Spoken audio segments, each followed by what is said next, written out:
اللہ تعالیٰ نے ہمیں جتنی قوتیں عطا کی ہیں یہ ہمیں دنیا میں جتنی بھی قوتیں عطا کی ہیں یہ محدود ہیں، محدود یاد رکھنا۔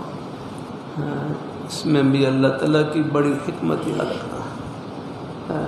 اللہ تعالیٰ نے ہمیں آنکھوں میں دیکھنے کی قوت رکھی ہے لیکن یہ محدود ہے، اس میں بھی اللہ تعالیٰ کی بڑی حکمت ہے یاد رکھنا۔ اللہ نے ایک خاص زاویے تک اس نکاح کو رکھا ہے، ایک حد تک رکھا ہے نکاح کو، اس میں بھی اللہ تعالیٰ کی بڑی حکمت۔ اگر ہماری آنکھوں میں دیکھنے کی وہ قوت ہو جو خوردبین کے ذریعے حاصل ہوتی ہے تو پھر تو آپ کے لیے زمین کے اوپر چلنا مشکل ہو جائے گا۔ یہ جو آپ کو کیڑے مکوڑے ہیں، یہ چونٹیاں ہیں، یہ بڑے بڑے جانوروں کی طرح نظر آئیں گے، آپ دیکھتے ان کو ڈر جائیں گے۔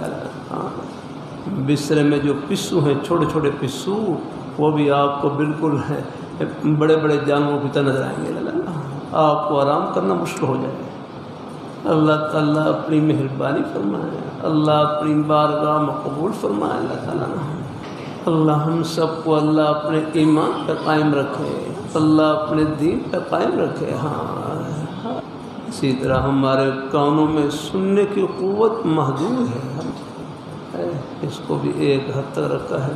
اگر ہمارے کانوں میں سننے کی وہ قوت ہو جو فون کے ذریعے سننے کی حاصل ہو جاتی ہے پھر تو بالکل آپ کے لیے آرام کرنا مشکل ہو جائے، اتنا شور برپا ہو جاتا ہے۔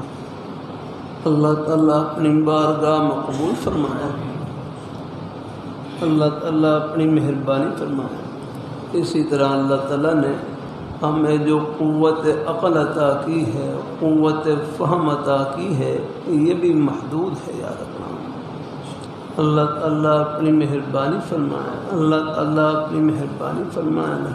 ہمارے مدارس میں کتاب پڑھائی جاتی ہے نور الانوار، نور الانوار میں ایک جملہ لکھا ہوا ہے کہ جہاں ہمارے حواس کی انتہا ہوتی ہے، ظاہری حواس کی انتہا ہوتی ہے، وہاں سے عقل کی ابتدا ہوتی ہے، اور جہاں عقل کی انتہا ہوتی ہے وہاں سے آگے وحی کی پرواز شروع ہوتی ہے، وحی کی عادت الحمد